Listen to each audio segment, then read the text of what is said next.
Hi dears, welcome to Keerthi vlogger. ಇವತ್ತು ನಾನು ಮೊಟ್ಟೆ ಕೋಳಿ ಸಾಂಬಾರು ಮಾಡ್ತಾಯಿದ್ದೀನಿ. ಚಿಕನ್ ಸಾಂಬಾರು ಯಾವ ರೀತಿ ಮಾಡೋದು ಅಂತ ನೋಡೋಣ ಬನ್ನಿ.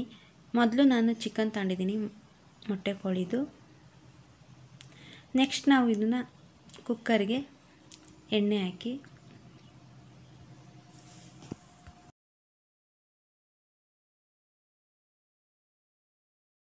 ಎಣ್ಣೆ ಬಿಸಿ ಆದಮೇಲೆ ಈರುಳ್ಳಿಯನ್ನು ಸ್ವಲ್ಪ ಹಾಕಿ ಬ್ರೌನ್ ಕಲರ್ ಆಗೋವರೆಗೂ ಫ್ರೈ ಮಾಡೋಣ.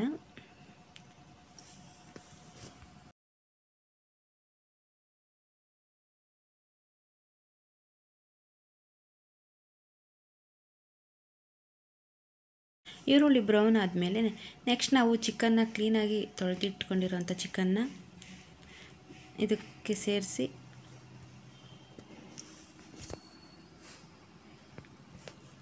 ಉಪ್ಪು ಅರಿಶಿನ ಹಾಕಿ ತೊಳೆದ್ರೆ ಚೆನ್ನಾಗಿರುತ್ತೆ. ಚಿಕನ್ನ ಚೆನ್ನಾಗಿ ಮಿಕ್ಸ್ ಮಾಡಬೇಕು.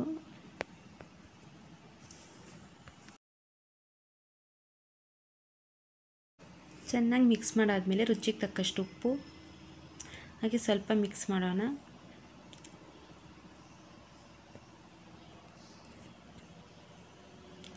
ಚೆನ್ನಾಗಿ ರೋಸ್ಟ್ ಮಾಡಬೇಕು. ಇದರಲ್ಲಿರೋ ನೀರಿನ ಅಂಶ ಎಲ್ಲ ಬಿಟ್ಕೋಬೇಕು. ಚೆನ್ನಾಗಿ ರೋಸ್ಟ್ ಆದಮೇಲೆ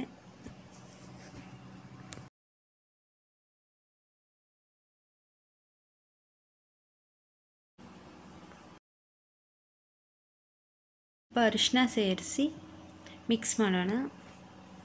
ಮಿಕ್ಸ್ ಮಾಡಿ ಒಂದು ಪ್ಲೇಟ್ ಮುಚ್ಚಬೇಕು ಸ್ವಲ್ಪ ಹೊತ್ತು.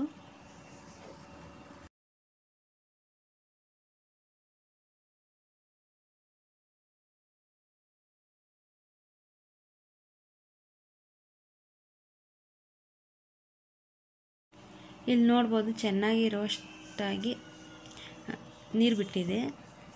ನೆಕ್ಸ್ಟ್ ಇದಕ್ಕೆ ನೀರು ಸೇರಿಸಿ ಕುಕ್ಕರ್ ಲಿಡ್ ಮುಚ್ಚೋಣ. ಒಂದು 2-3 ಕೂಗಿಸ್ಬೇಕು, ವಿಶಿಲ್ ಕೂಗಿಸ್ಕೊಳ್ಳೋಣ.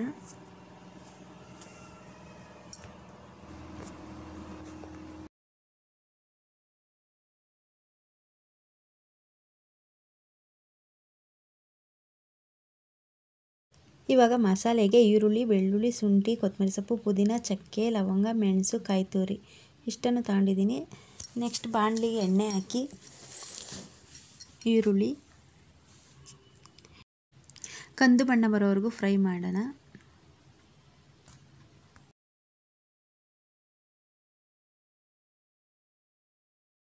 ಇವಾಗ ಬೆಳ್ಳುಳ್ಳಿ ಹಾಕಿ ಬ್ರೌನ್ ಆಗೋವರೆಗೂ ಫ್ರೈ ಮಾಡೋಣ.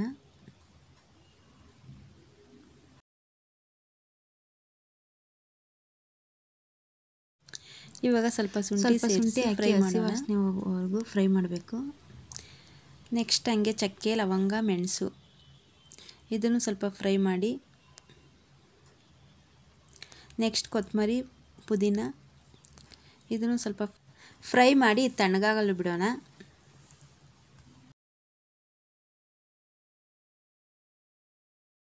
ಇವಾಗ ತಣ್ಣಗಾಗಿದೆ. ಇದನ್ನು ಮಿಕ್ಸಿಗೆ ಹಾಕಿ ಇದಕ್ಕೆ ಕಾಯಿ ತುರಿ ಸೇರಿಸಿ ನೆಕ್ಸ್ಟ್ 2 ಚಮಚ ಧನಿಯಾ ಪುಡಿ, ಸ್ವಲ್ಪ ಖಾರದ ಪುಡಿ ಇಷ್ಟನ್ನು ಸೇರಿಸಿ ನುಣ್ಣಗೆ ರುಬ್ಕೋಬೇಕು.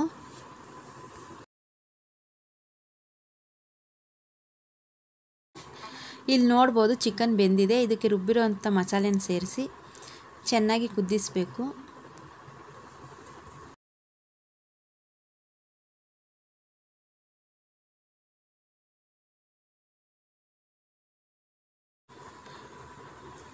ಕುದಿ ಬಂದಮೇಲೆ ಮೊಟ್ಟೆ ಭಂಡಾರನ ನಾನು ಫಸ್ಟ್ ಹಾಕಿರಲಿಲ್ಲ, ಇವಾಗ ಹಾಕಿ ಸ್ವಲ್ಪ ಇದನ್ನು ಕುದಿಸಬೇಕು.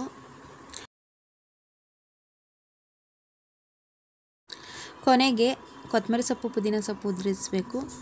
ರುಚಿಯಾದ ಚಿಕನ್ ಸಾಂಬಾರು, ಮೊಟ್ಟೆ ಸಾಂಬಾರು ರೆಡಿಯಾಗಿದೆ. ಇದು ಮುದ್ದೆಗೆ, ಚಪಾತಿಗೆ ಎಲ್ಲದಕ್ಕೂ ಚೆನ್ನಾಗಿರುತ್ತೆ. Thanks for watching.